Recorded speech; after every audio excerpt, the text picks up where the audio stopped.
Kevin. Michael. Nice It is so good to see you in person. Nice to see you. We do a lot of stuff on Skype, and we talk on the phone 4 or 5 times a week now, and it's just, it does no justice. Yeah. It is such a pleasure to have you here in New Orleans. We're downtown New Orleans, everybody, to talk in person about this. And it was you, it was Faith Goldie, it was Derek Rance, the Noble Savages, Leslie Ann Stoville from the Real Clear Israel, Mike Phillip from American Knock Radio, Peter Salemi from his own show. All you guys were so amazing with your support, and all my American friends, your support was overwhelming. And listen, I do have to say thank you to everybody in the Philippines, and Myanmar, and Hong Kong for all your fine words. This news got to Asia. Yeah. This news made it all the way to Asia, and this news made it all the way to the United Arab Emirates. I got phone calls from people in Dubai telling me how awful this was, and they can't believe this type of thing happens in Canada. Yeah. So and Kevin, look, I wasn't there. I don't know what happened, but I've been reading about you on the news, National Post, everything, and it's like they're talking about you, about how you hate Islam, you attack this, and so that's why I decided to talk to you, because we've heard Mohammad Fakiah's side of this story. Yes. And let's hear your side. And I'm just going to ask a few questions, and you ask whatever you want. As I told you, I would not shy away from anything today, except the striptease, only because it's a little cold outside. You might get a little bit of a frostbite. Sun disappeared on us today. White today. skin is a bit sensitive. It is a bit sensitive, yeah. Okay. So look, Kevin, what happened that caused a negative relationship between you and Paramount Foods? Oh, first off, let's be honest here. I never met the man, period, until well after he had filed the lawsuit against me.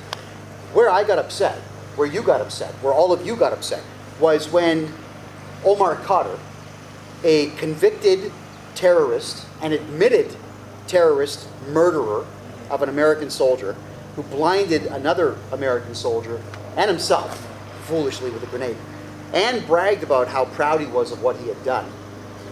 He was given $10.5 million by Justin Trudeau without a fight, without a trial. He just said, "Here you go. Here's some cash." Killing 2 soldiers. For attempting to kill many soldiers. He killed 1. And I was angry about that. And then as this story is hot in the news, Justin Trudeau announces that he's having a fundraising gala dinner at Paramount Foods. Now, I did zero research into Paramount Foods. I didn't even know who they were prior to the announcement that Justin Trudeau, after giving money to a terrorist, was going to be going to this restaurant specifically to get more cash for himself. Not to help Canadians out, but just to put money in his own pocket. Like a fundraiser. It was a fundraiser for Justin Trudeau. Okay. All right. And as it turns out, it's done by this Mohammad Fakiah guy, the owner of it. The owner of Paramount Foods, Correct. The CEO. We go to Paramount Foods for the first time, ever. And I'm shocked to find out that this restaurant is in the middle of an industrial plaza. And when I say that, it's auto body shops, auto wrecker yards, truck repair shops, bus repair shops, paint shops. This whole area is so non-conducive to traffic, period, that I'm shocked that the restaurant could survive longer than a month in this location. So my question was, if this restaurant's in the middle of this spot, there's something nefarious going on here. There has to be. It's impossible for restaurants to make money in this kind of an area. Restaurants need to have frontage. They need to be seen by the public who are driving by, not just seen by tow trucks, the same tow truck drivers that drive past it every day. So you were pretty suspicious about where this restaurant was located. Well, immediately. And as I was talking with other people there, it was pointed out that Mohammad Fakiah opened 1 restaurant in 2007 or 2008, and 10 years later had 50 in a downswung, terrible economy. How's that possible when 50,000 businesses in Ontario were shutting down? This guy was opening up new ones. So there were just a bunch of red flags about this restaurant, and you decide, you know what? Trudeau, I call him the Tacky and Mac Daddy. Of course. You're going to investigate this restaurant and see what is what. I'm going to investigate, but I'm asking questions. This is the big thing. I'm asking questions. How? We were told by one of their staffers that only Muslims were allowed into the show. So much for diversity, so much for multiculturalism. Who told you that? One of the staffers standing on on Mohammad Fakih's property. Oh, it was he worked for the restaurant? Or? Either he worked for the restaurant, or he's friends with Mohammad Fakih, or he was hired specifically for that event. And as soon as we heard that, boom, the cameras came out. I'm thinking, why was the camera not on for that? Oh, you guys, man. If you're going to be a cameraman, keep it running 24 hours a day. Don't turn it on after something bizarre has been said. So then we asked a second time, can we go in? And they said, no, you can't go in. And I start cracking jokes, like, I guess we're not rich enough to go in, or maybe we're not well connected enough, whatever I said. These are 2 years ago, these videos. And this began your dislike of Paramount Foods. Yeah, well, considering the fact that we knew that Omar Al-Ghabra was there, we watched Iqra Khalid walk past in a fancy white sweater and red dress, and everyone was protesting her and shouting at her. And as an elected representative, she ignored everybody. I was disgusted by the fact that it was just high-end, excessively wealthy Muslims, or Muslims who were in office in Canada. Why were Christians not allowed in? Why were Hindus not there? Why were there no Sikhs there? Why were there no Buddhists there? So they weren't letting in non-Muslims? Like, is that what they were saying to you? Or? That's exactly what the one guy had said, and that's what we watched at the front door. Oh. If you go through Mayor Weinstein's videos and Ron Banerjee's videos and everybody else who had made videos, you'll see that there was maybe 2 white folks that went into the bit, and they're in black tuxes, and they had escorts by RCMP officers, so perhaps they're higher up in the Canadian political arena. So I started asking a lot of questions. I am curious as hell. And then it was pointed out to me that Mr. Fakih was allegedly, we'll use that term, under investigation by the CRA, the Canada Revenue Agency, and CSIS. Oh, you'd heard this? Yes, this was actually explained to me. I can't tell you who because it'll get this person in hot water, and this person is dealing with a litigation of his own right now. But it's all going to come out. Okay. Don't worry. Okay. I'm going to release all this information and at some this is point when all in the this future. investigation started coming out. Well, other people who had already been investigating Mohammad Fakih began sending information to me. I'm thinking, now this is incredible. So after I released that information to the public, Mohammad Fakih comes at me with a defamation notice, demanding an apology, and demanding money, and demanding I take down the videos. And I sent back an email saying, why don't you just tell me your side of the story? Answer my questions. Don't hide behind your lawyer. Don't hide behind pieces of paper. Be a man. Right. Tell the public. I'm sure they would love to know. But I got 0 replies to any of that. They just went ahead and filed a lawsuit. And the one offer that was made to me, when they found out that I was going to Myanmar, they filed in September, I think, of 2017. In January of 2018, I was in the Hong Kong airport. Hong Kong airport, I get a phone call stating that they want to make a deal with me. Who did? My legal representative. He was in the room with Jonathan Lysis, the sleazy lawyer. He's just a disgusting man. But they were making an offer to settle. And here's what I had to do. Number 1, I had to take all the videos down. Number 2, I had to give $10,000 to an Islamic charity. They said that? They said that. Hand on heart, they said that? Yeah, they said that. I have the paperwork that shows the original offer to settle. And on top of that, I would have to read an apology out. I had to have the camera on me from below the nipple line to 6 inches above my headline. I had to be dead center in the video. I had to look at the camera, and I had to read the apology that they wrote. That's what the settlement offer was. And I said, well, why am I apologizing? You know, if the videos bother them that much, I'll take them down. Or but I'm not apologizing. If you want to say something that's true or not true, then explain yourself. You know what I mean? But this offer was made while I was in the airport in Hong Kong. So I'd already flown the 15 hours to Hong Kong, and I was catching the secondary flight to Yangon in Myanmar to investigate the fake Rohingya crisis and investigate Canada's involvement in funding terror out there. They knew I was there, and that's when the offer came in. And while I was in Myanmar, the general of the Burmese army had explained to me that Mohammad Fakih was under investigation for funding ARSA terrorists. And the only reason they brought that up is because when they were checking my passport to make sure I was who I said I was, it said the issuance office on my passport was Mississauga. They recognized the city. Now, how is it that a third world country can recognize Mississauga? Why would Mississauga matter to a third world country? Well, it was because they were investigating him out there, and they made it clear that if Mohammad Fakiah enters Myanmar, they will arrest him and imprison him for funding terror. I'm thinking, that's scary stuff. So Fakiah knew I was going to learn this stuff in Myanmar, and that's when they threw that settlement at me. So just to be clear, guys, the thing is that the media has said that Kevin has stated a lot of charges that Mohammad Fakiah is being aided by ISI, the Pakistani secret intelligence, and all this other stuff. Kevin is now saying that he had learned this information from the top the generals in Myanmar, correct? That's right. From many different people, and that is when he began to say these things. Now, keep in mind, there's still allegations until a court determines. But they've never as been... As a journalist, you are investigating. That's right, and he's never denied them. He's never denied them. Mohammad Fakiah has never publicly denied involvement with the Arakan Rohingya Salvation Army, the psychopaths who make ISIS look like you and I, the ones who are walking around the jungles of the Rakhine State in Myanmar, slicing people in half. This is what they do.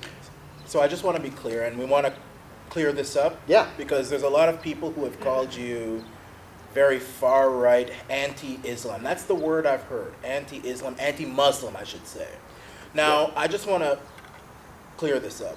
You didn't decide to investigate Paramount Fine Foods because it was a Muslim-owned store, was it? As I said, first off, no. Okay. I don't care who owns the business. I really don't care. What I care about is that Justin Trudeau was utilizing this man to raise money for himself or for whomever after giving away $10.5 million to a terrorist. Right. And anybody who would associate themselves with Justin Trudeau after openly giving money to a terrorist in the public forum for the whole world to see, insulting all of our allies, including the Americans, especially the Americans, anybody who would want to be associated with that, I want to investigate. Right. The second someone tells me that I'm raising money for Justin Trudeau is a coward and a supporter of terrorism, obviously. So if it was like even like a Christian-owned restaurant, or even like one of those Christian, like something that was Christian-themed or something, and Justin Trudeau, the Mac Daddy, went over there to do a fundraiser, Kevin J Johnston would want to investigate that store. Or absolutely, 100%. 100%. Okay. 100%. The fact that Mohammad Fakiah is Muslim, that's his choice. Whatever. And there's conflicting reports as to what type of Muslim he is, and there's conflicting reports on what country he's really from. He says Lebanon, but it's been pointed out that he's perhaps from actually Egypt. And if you are an Egyptian Muslim, you're looked down upon by other Muslims. It's one of those weird things that you're a Canadian black man, but the average Canadian black man might look down upon somebody who's from Louisiana, for example. It's that same thing of there's hierarchies, a black guy from this city is better than a black guy from this city. That is how they look at it. So it's been suggested by the investigative bodies out there that he's actually from Egypt and not a Lebanese Muslim like he says he is. Now, he behaves himself in a very callous manner. Nothing like Lebanese people at all. My aunt is Lebanese. I know everything about Lebanese culture. I grew up in that. You couldn't avoid it in my family because with my father's brother being married to a Lebanese woman, I knew everything about Lebanon from this height. We had Lebanese cuisine, the Lebanese dance was always done. There's a lot more diversity in my family history than people would ever consider. And Mohammad Fakiah does not behave like Lebanese people. He behaves... Well, that would be... that could be a stereotype, It could be. But I'm getting at that I don't recognize the politeness of Lebanese culture in this man when he speaks. I recognize just a more rude, I guess you could say, callous way. People from let's say Eastern Canada have a certain swagger to them, a certain personality. Sure. I guess. Vancouver culture is not the same as Toronto culture. They have a different person. Right. I guess is that what you're trying to say? Yes. There's a different. You can kind of tell, Right. Okay. But what I'm saying, what I would say is, if he's from Egypt, if he's actually an Egyptian Muslim, why is he so ashamed of that background and then lie about being from Lebanon, which Why? I mean, I would not lie to anyone and say, oh, I was born in Vancouver because the Toronto Maple Leafs aren't doing so well. I was born in Toronto. That's it. It's that simple. I was born in Canada. I would never rewrite my own history to say, no, I was born in New York. I would never do that. We're here with Kevin J Johnston. This is the Arana Nation. Be sure to subscribe to Arana Nation, and also be sure to donate to Arana Nation. Go down to the comments section, hit the pinned link, and donate however amount of value you feel Arana Nation is worth to you. Kevin, I want to now... For the record, this man's worth $150 million to me. Believe me when I say this. So what I'm hoping is that you do get something into Mike's pocket, because I want to do a lot more of this type of work with Michael, but I also want to see Michael be able to branch out, expand, and bring more of his particular brand and his style and honesty to all of you. And fairness. Definitely fairness. I mean, this is the fairest man I know. You know, to be honest with you, if this was someone else, it wouldn't matter. Like, let's say, for example, Kevin was getting all the interviews, and Mohammad and Fakiah wasn't. I'd go interview Mohammad, get his side of the story, because it's called fairness. Yes, you would. I would, even though this man has treated me like garbage for 2 years, I would still interview him. Yeah. I would still give him the opportunity to defend what he has been accused of, not just by me, but by the RCMP, by CSIS, by the local police, by the Canada Revenue Agency, and by whatever other government agencies worldwide that may or may not be investigating him now. You see, what he did with this stupid move is he had already won. The videos in question were gone because his lawyer got my second YouTube channel pulled down. Those videos weren't even there. Right. Everybody had forgotten about this. And they had looked into my net worth, which at the time was about $1,000. So they knew that no matter what they sued me for, the best that they could do was $1,000. But a court cannot make you give up anything if you have less than $10,000 in value. We'll get to that in a very few seconds. So what he's done is he's now called attention to his alleged nefarious behavior and his alleged ties to criminal organizations like ISI and ARSA. He's made them very, very public now, because the Americans are on this story. Yeah. And when you have a story like this, where somebody, a rich Muslim, can put a poor Christian into a court of law in Canada, a Christian country, and win without a trial, he's called too much attention now to the Liberal Party, liberal thinking, corruption within our courts, and to his own activities. So I just want to get to the video now. And which one? Sorry. Well, one of the videos they were complaining about was the one where you and him met at a barber shop, and then you started. I just want to get to that. Yeah. So let me just ask a quick question. Yeah. So, I can't wait to tell that story. So one of the allegations is that you had his children on camera. Now, I understand you say you don't have any bias against Muslims or anything. You don't like the Islamic so-called religion, which I have also referred to as an ideology. And you don't have a good relationship with Mohammad Fakiah. But first of all, were his kids on camera? No. Here's what happened. Okay. Let me tell you exactly what happened. I have been going... So his kids weren't on camera? No, they were not. I'm going to show you the footage. Okay, then. You're going to see it. Okay. And you're going to tell people for yourself what you saw. Okay. Here's the way that it works. I've been going to the same barber shop. Once a devilishly handsome white man like myself finds a barber that listens and gets the hair exactly as I want it. Hey, black people have the same problem. Same thing, man. Same problem. I'm always telling people, hey, do you know how to do black hair? All right, okay, go on. So yeah, no, Michael's right. I mean, once you find that barber, you stick with that barber forever. And I've been with the same barber for 17 years over at the barber shop. Is it the barber shop? Oh, she's embarrassing. What's it called? So the barber shop. Oh my God. Oh, well, it doesn't. Okay, we're in Erin Mills Town Center. Yeah. All right. The men's barber shop beside Tim Hortons, top floor of Erin Mills Town Center. Best haircutting place for men in the city of Mississauga. They're awesome. The staff are phenomenal. Okay. All right. So I'm sitting there and I'm getting the sides shaved down and my barber's doing the teasing up top here. And who do I see behind me in the mirror? I see a very scarred man. There's like scars. I started squinting because physical scars? Like physical, like just really weird scars in his face. Like somebody was using his face as a tee off for golf. Like just there's so many gashes in the face. I'm squinting, thinking, what's wrong with this guy? Because it didn't look right. But I can't see past 5 feet without my glasses anyway. So my glasses come on. Oh, that's Mohammad Fakiah. So I tell my barber, that's the guy that sued me for $2.5 million. So as soon as my sides were done there, they shake off the black cloth, and I walk over and I say, Mr. Fakiah, Kevin J Johnston, great to meet you finally. Because you just go fuck off. You just go fuck off. You don't talk to me. Fuck off. Thinking, all right, that's not very nice. That's not nice at all. And he did this in front of a couple of women. And he did it in front of the owner of the haircutting place. And this is after the allegations Oh, were this made this was public that you had oh, made. yeah, this was April of 2018. So I'm thinking, all right, the hell with this guy. I sat down, I got my haircut done, and then I went to the Thai place in food court. I'm just going to grab some Thai food and head home. And there he was. Again.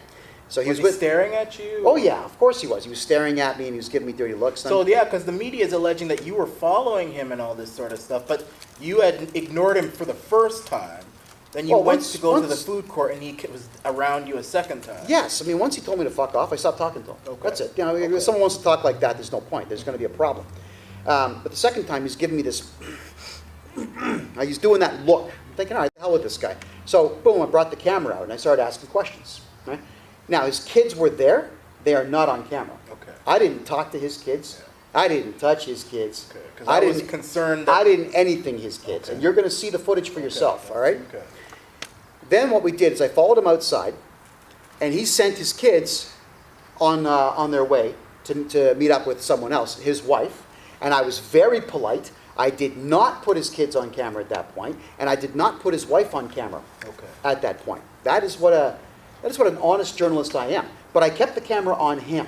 Okay. And I asked him questions about how do you feel about your money going to Myanmar, to arson terrorists to cut babies in half. There was kind of a smile on his face. Now, how long have you been a contributor to jihadi Justin Trudeau? Do you feel guilty about the fact that your money is possibly coming to you from ISI in Pakistan? He could have said, there is no connection between me and ISI. I never funded arson terrorists. I gave money to Justin Trudeau because I believed in him at the time. He could have given me adult answers, but he didn't. So I kept asking questions, and he eventually goes back into the barber shop. And I'm thinking, all right, well, I've done my job. I'm not here to harass anybody. I'm here to get answers from this guy who's been accused of a great deal of things and who is trying to drag my life through the mud. Once he went back in the barber shop, out of courtesy, the barber's chair, that's the name, the barber's chair. Out of courtesy to the barber's chair and the staff and the owner, and so as not to tarnish my relationship with the best haircutting place in town, I said, all right, thank you, Mr. Fakiah, have a good day. And I left. And you are going to see this. Okay. He's going to see this for himself. I'm going to show him the footage. At that point, I said, thank you, Mr. Fakiah, I leave. And 4 or 5 days later, actually, I think it was just 3 days later, all of us, the Noble Savages, myself and a few others, we were on planes out to Calgary to go and cover the Artur Palawaski story. And that's the Christian man who feeds the homeless in front of City Hall 4 times a week, sorry. He runs streetchurch.ca. And Artur Palawaski wanted to show us Calgary. He wanted to show us all kinds of corruption going on in City Hall. And while I'm there, I get a phone call from the Peel Regional Police saying, oh, Mr. Johnston, we've had a complaint. I said, let me guess, it was Mohammad Fakiah, right? He says, yes. What happened? I said, well, I interviewed him. I'm a journalist. He says, well, you attacked him and you attacked his kids. And I said, you could watch the footage. Did you even say anything to his kids? No, I didn't talk to his kids at all. I would never talk to someone's kids. Okay. No. So I said, detective, I can send you the footage if you'd like to see it. And I'm sure that if you were to subpoena the security camera footage from the food court and the top floor and the barber's chair, you'll see that all I did was ask questions. And if you go to the barber's chair and ask, they'll tell you that I was there randomly. I'm not stalking this guy. He just went to the same barber shop I did. It was a random event. And there were witnesses, 20 of them. So I said, if I'm under arrest, let me know, and I'll go and turn myself into Calgary police right now, and they can fly me back to see you at the airport. I'm not going to I'm not going to hide. I'm not going to play games with the cops. He says, no, you're not under arrest, but I do need to question you. You have to come down to the station. I said, well, I'll think about that. I'm busy. I'm running the story in Calgary. And then beyond that, my legal representative just said, look, arrest him or leave him alone. And the detective at that point stopped communicating with me. But they did go to the barber shop, the barber's chair, and they were asking, how long has Kevin been coming here? And they confirmed the story. He's been coming 17 years. So everybody in that place corroborated the story because there's no lie to tell. I've been going there for 17 years. I love that barber shop. Now, Kevin, these are allegations that you've heard from other people. Yeah. Did you do any secondary research into these? I did. I started working with a group in Mississauga called Muslims for Freedom. And just so you all know, I have a massive Muslim following. I have a lot of Muslim fans. And I am very, very, very happy about that. And I'm proud of that. Because the Muslims out there in Canada who watch my show, who send me nice emails, who buy me coffee when they see me in public, who buy me meals when they see me in public, who invite me into their restaurants and demand that I eat their food. This happens more often than I think. They're on my side because they don't want Sharia law here. They left what Donald Trump refers to as shithole countries. They left Somalia, Ethiopia, the Sudan, Iran, Iraq, Saudi Arabia, northern Qatar. They left these places where Sharia law runs rampant and supreme to come here and live the Canadian dream. A job, a house, a car, a coffee baker. These are things that they want. And they know that I'm defending that type of freedom for them as well. I would never say that Muslims must be banned. I would say that Sharia law must be absolutely banned and that we have to, in our time together here as a nation, begin to comprehend every single ideology out there. But we should understand. Sorry, Mike. No. I was just going to say quickly, but could you just I just wanted to know if you could just explain that secondary research that you did, just so you could. Sorry. No, you're right. You're right. I got sidetracked. No, it's fine. The Muslim group. It's a group of Muslims, mostly over the age of 45, who have all lived through this nonsense. Many of them were from Pakistan, and that's a very hardcore fundamentalist Islamic place. They began sharing a lot of information with me. A lot of information. And I have it, and I'm going to show you the files. I want you to see them for yourself, Michael, so you can have an idea of just how... stories to back up your claims against Fakiah. Yes, and against his alleged involvement with the Pakistani spy agency ISI that's trying to destabilize northwest India right now, and trying to get the Khalistan movement to rekindle itself. There's a lot of ties to this. And it's Muslims who are sharing this information with me. And it's Muslims who are coming to my defense and demanding that Justin Trudeau and the Attorney General of Ontario stop all the persecution of me. And they were very concerned that it wasn't just going to be me that has to put up with this. It's going to be you.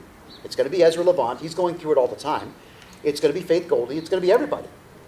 So there, just so you do know, Canada, there are a lot of Muslims here who don't want any association with people like Mohammad Fakiah.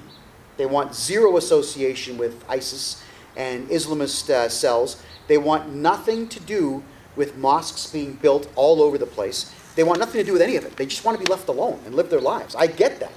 Because ultimately speaking, I just want to be left alone and live my life. And now I've got litigation coming in from all over the place. They're all trying to silence me in every way they possibly can.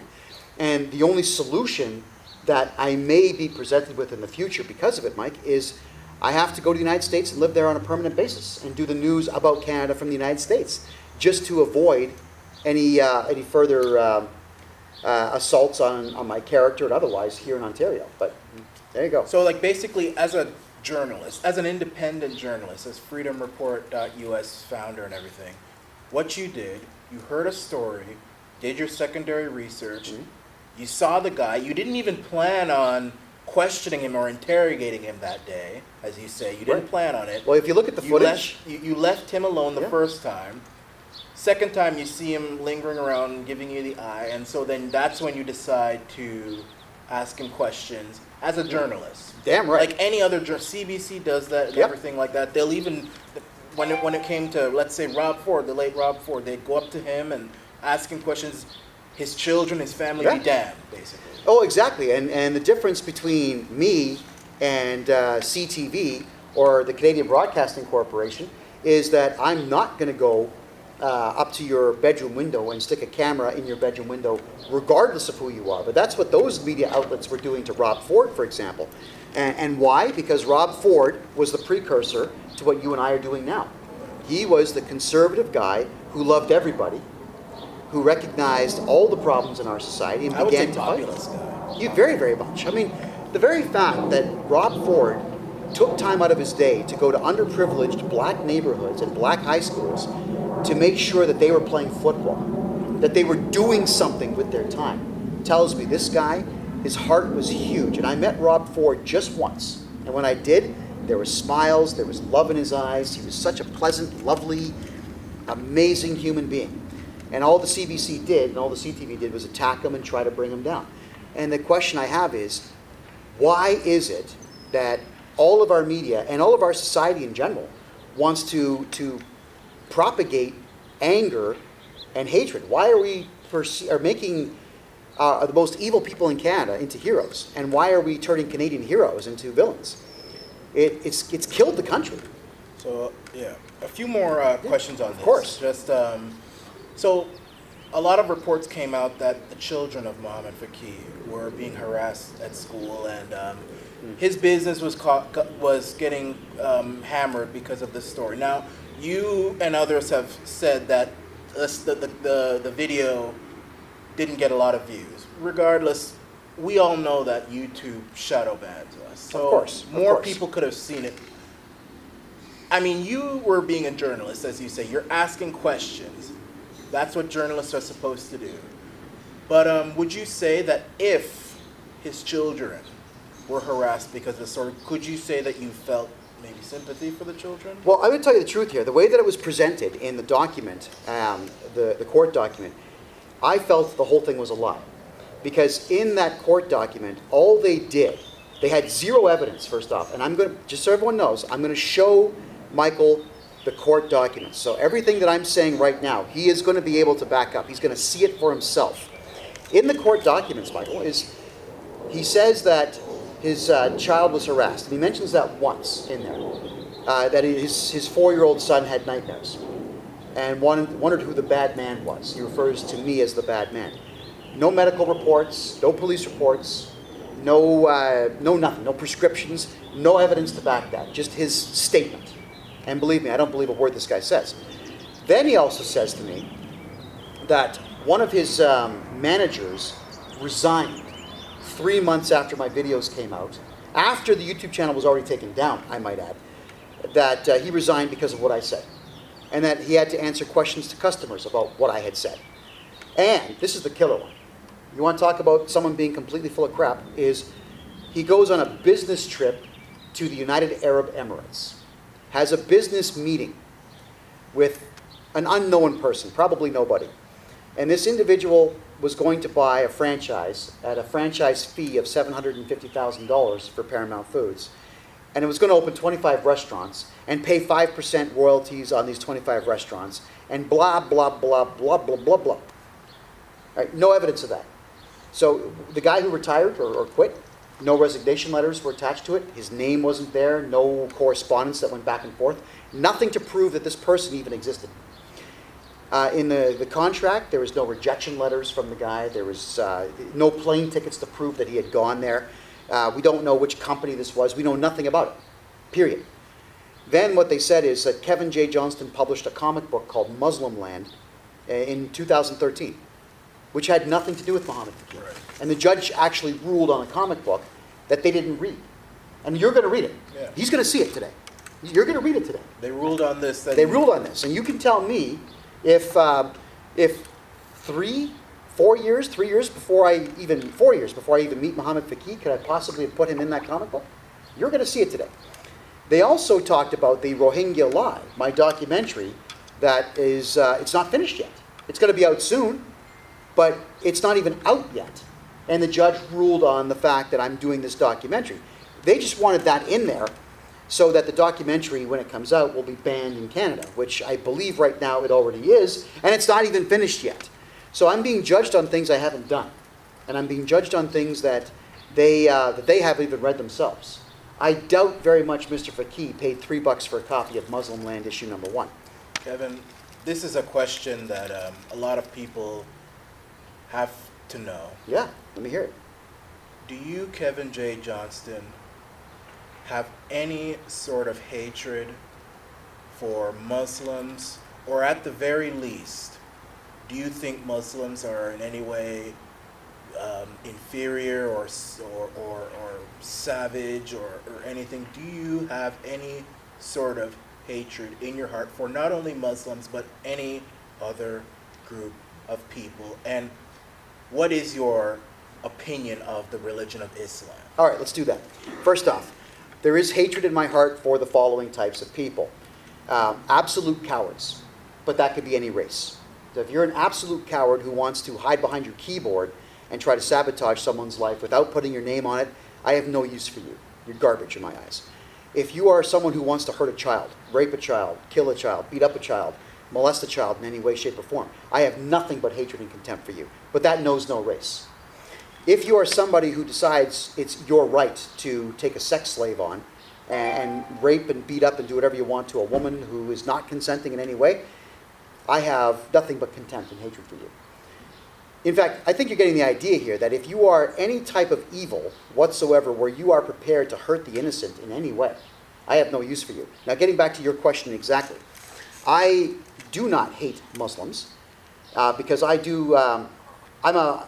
someone who's well-versed in it. I've read the Quran, I understand it. I've read the Hadiths, all of them, I understand it. I've gone through everything Dr. Bill Warner and Christopher Hitchens and Cameron Constant and all the other scholars out there in this field have had to say on it. I understand it. I do not like Islam at all when you follow the real Islam, because it's not a religion. If you really go through what it is a guideline for number 1, how you must live your life. Number 2, how you infiltrate another society. Number 3, how you bring a society down. Number 4, how you take it down. And number 5, that you as a Muslim are superior to everybody else in the world, so you can kill them, take their stuff, take their wives and children as your sex slaves. Now, let's cover the reality of that. Any modern Muslim would never do any of these things, period. What they're doing is they're looking at... We've also talked about people like Gaddafi. We've talked about people like Bashar al-Assad. We've spoken glowingly of them, and they... We have. I was a huge Muammar Gaddafi fan. He's a Muslim guy that wanted to make sure that his entire country was living in the modern world. That's what he wanted for his people. When he was in power, his country had a literacy rate of 100%. And if you were going to stay there and get married, he would help you buy your first house. And if you had children and stayed in the country, he would subsidize the upbringing of your children. You know, his only mistake was wanting to create his own currency that would have competed directly with the euro. So they had to depose him, which is really... That's the thing that the West and these kind of... That was... I refer to the Z word. Y'all don't like it, Zionists, but hey, that's what they do. I hear you. But it was also more of a money push. You can't have a third currency out there that has that much clout if you want to remain in control of the world currency supply. But I don't want to get into money supply right now. Yeah, we'll cover that. Just one quick, very brief response to this one. You know, there's some rumblings about America might go to war with Iran. Like, just very briefly, what do you think? Maybe I personally think that's a mistake. What do you think? No, there's nothing to gain, and the Saudi Arabians are fighting a proxy war against Iran right now in Yemen. So I would say that Trump is smart enough to let the Saudis and the Iranians duke it out. Okay, because one is Sunni, one is Shia. They hate each other, and there's no reason to be involved. But I want to finish answering your question. And then I just have two more questions after that. So I do not hate Muslims, and I do not view myself as superior to you because of the color of my skin. But I am a realist, and I will tell you that there are regions in the world with terrible, terrible cultures. And if you are part of a culture that walks into someone else's village and kills everybody there and takes their stuff, That's a terrible culture. Awful. And let's be frank too. There's a lot of white religions that have gone through, the right cultures that have done that, black cultures that have done things like that. It's happening in Myanmar, Bangladesh, Nepal, Western China, Thailand, Southern Philippines. It's happening in all these places right now. And also, when you stop and think about this, in eastern Bangladesh, the water supply has been heavily toxified by mercury, by lead, by manganese and calcium. There's all kinds of really weird things in the water out there. And what it's doing, in combination with the inbreeding that takes place in Bangladesh, you got bad food, bad water, and bad genetics, bad inbreeding. The average IQ, the inbreeding itself.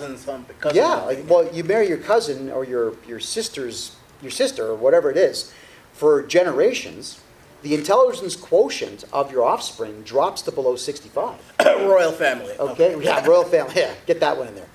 So you're talking about in Bangladesh, there's the better part of 30 million people with intelligence quotients under 65. And what they've been told is, you're Muslim, Allah says, kill the polytheist, kill the Christian, kill the Jew, kill the Buddhist, take their land because it belongs to you and Allah. Where in the Quran does that say that? I'm just curious because I've never... Well, I don't know the number, but in the Quran, the Hadiths, that's what it says. Is you go and you take what's yours. And when you teach this to people with intelligence quotients that low, well, they believe everything you say.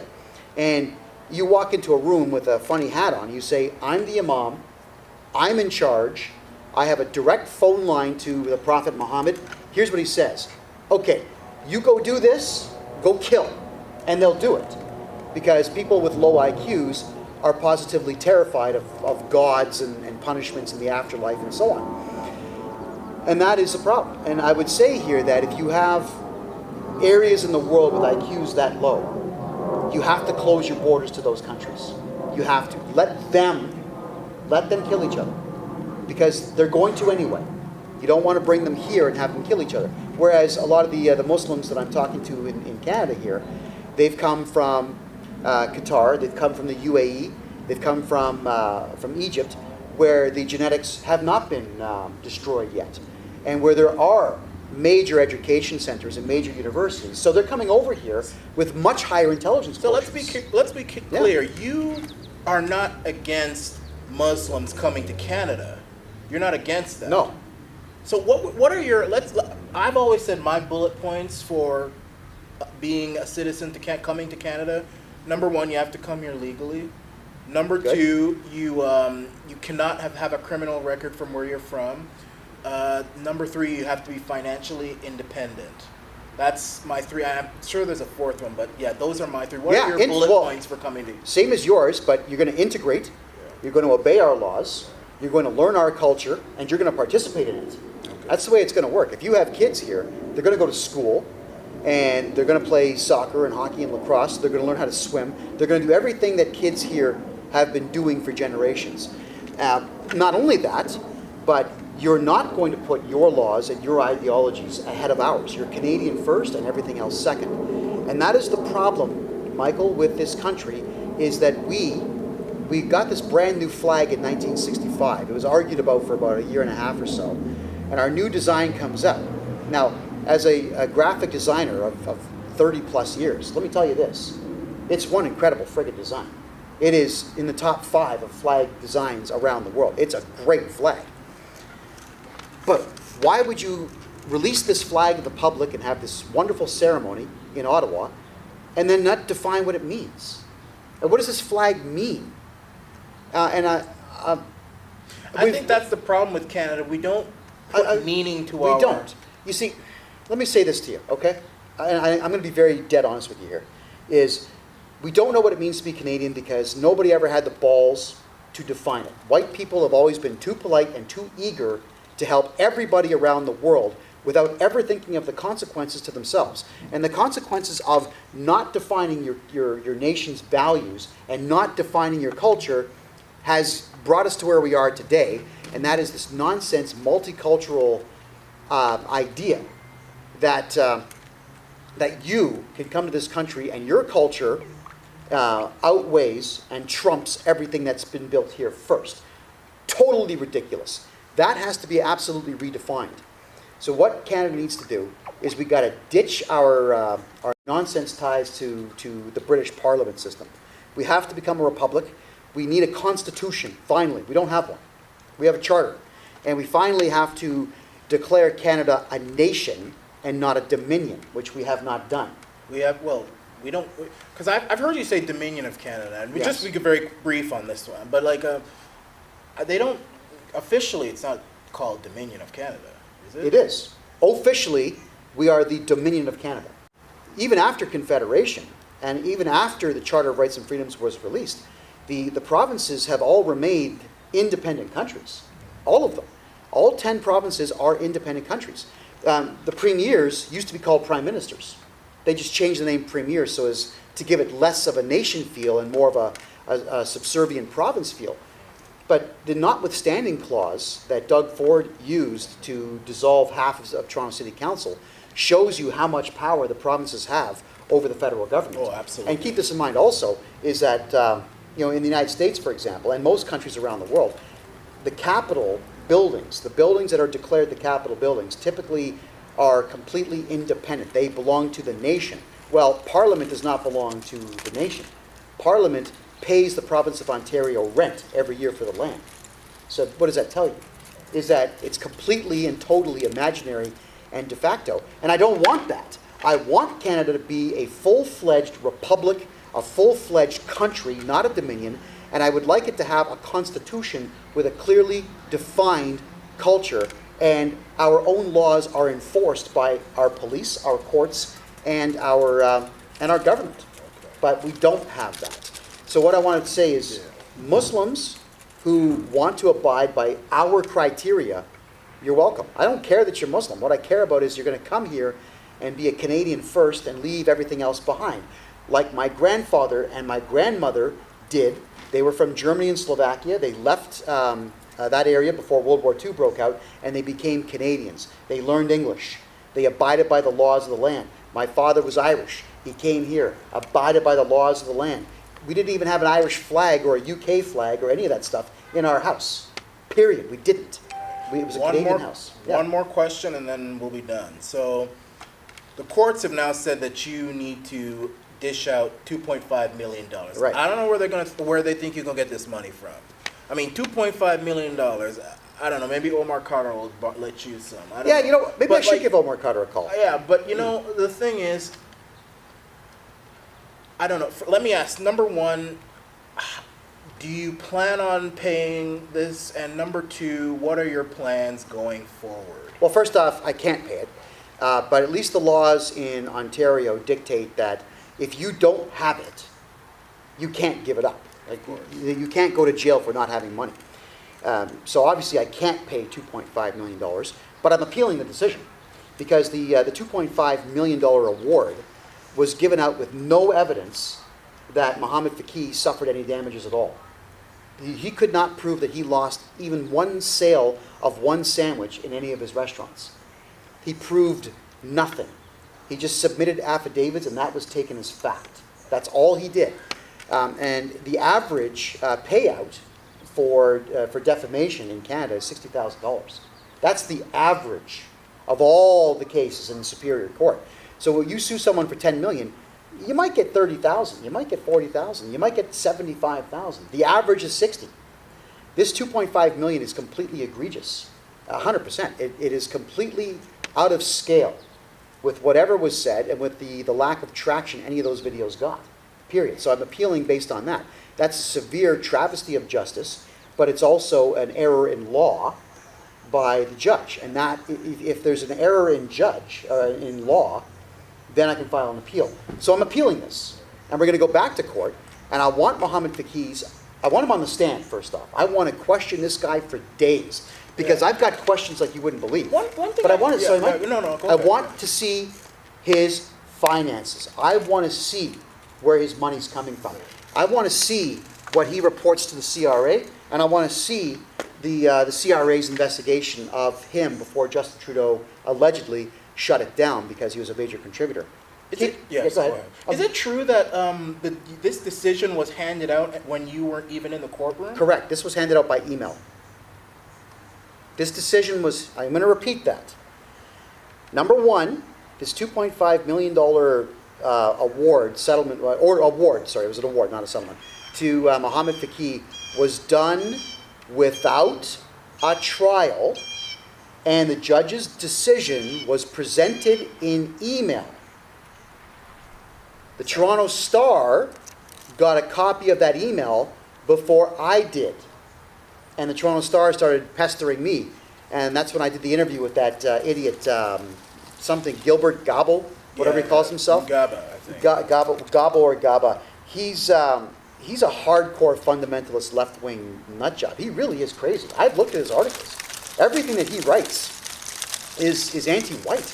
Everything this guy talks about is either Muslims or an extremist Muslims or extremist left-wingers like Kevin Metcalf and the other guys out there who are working for some type of freedom. I don't know. Well, let's just put it out there. These are allegations. I don't want you to get in any more trouble than you already are. Just I'm telling allegations, opinions. It's opinions based on what I've read of his materials that he has released himself. Okay. I've read what he has released, and I'm telling you what I have judged this guy to be. When I'm allowed to do that, I'm allowed to tell you that I find this guy to be as reprehensible as the other 90% of those people that work for Toronto Star. The Star is not news anymore. Vice is not news anymore. BuzzFeed is just a dumpster fire. National Post, CBC, these are not news outlets. These are just Justin Trudeau Liberal Party opinion centers. That's all they are, indoctrination centers. And you're going to pay for this, Canada. You really are. In 60 seconds, just say what you got to say. Say what I got to say. First and foremost. We'll be done. First and foremost, Canada, I have deep concerns, Canada, that this country is going down the toilet fast. The last 5 years have, you've seen everything. You've seen 150,000 plus businesses in Ontario shut down. You're seeing about a quarter of legitimate businesses in Alberta shutting down. We're not selling our own oil to Canadian citizens. We're buying Saudi Arabian combat oil and selling that to Canadian citizens. Our education system is telling your 4-year-olds that they are the opposite sex of how they were born. We're teaching in Ontario and around the country the joys of anal sex to grade 6 students. Why are we doing this? Your country is getting away from you, and you're letting just 3% of these radical leftists do this to your country. And all we need is 3% of solid thinking conservatives on the right side of center to bring everything back into balance. But you're giving up. You quit as soon as someone calls you racist. You quit as soon as someone sends you a letter saying, don't talk about me anymore. You can't quit, because here's what's going to happen. You're going to be under Sharia law by the year 2030. And then what?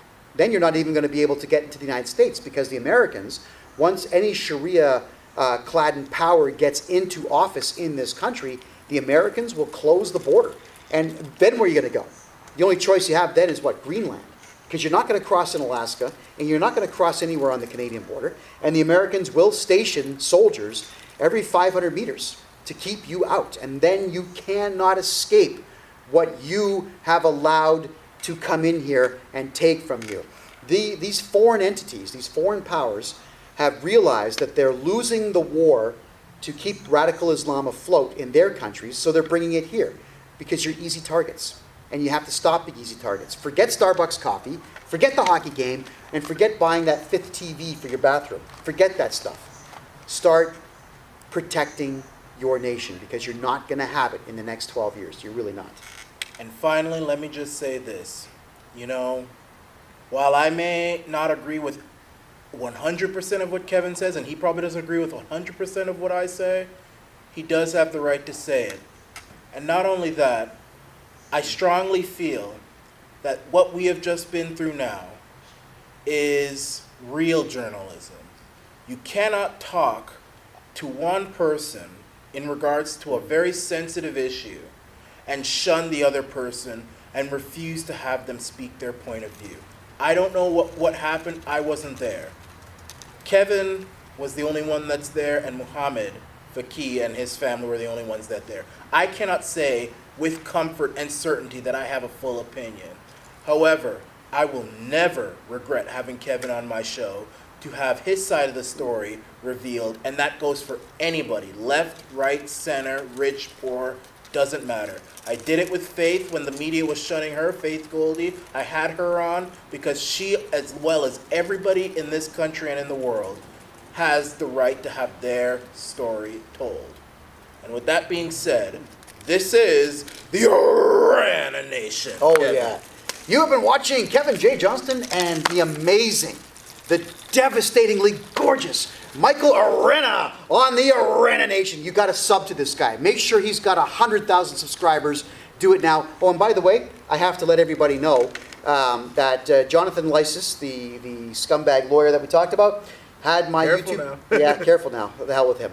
I'm suing him. He's not going to comply with what I demanded of him. I'm suing the guy for shutting down this channel here, which had 1 million views. It was my, 7th or 6th YouTube channel? He had it shut down after we got to 10,000 subs and 1 million views. If you go to freedomreport.us, freedomreport.us right now, I forwarded the domain name to the new channel. Subscribe there. I'm going to put all my content on that channel. And don't forget my name, Kevin J Johnston with the T.com. That goes to my BitChute channel. All 1,200 plus of my videos are there. All right? And go to his BitChute channel to subscribe. You can turn this one off.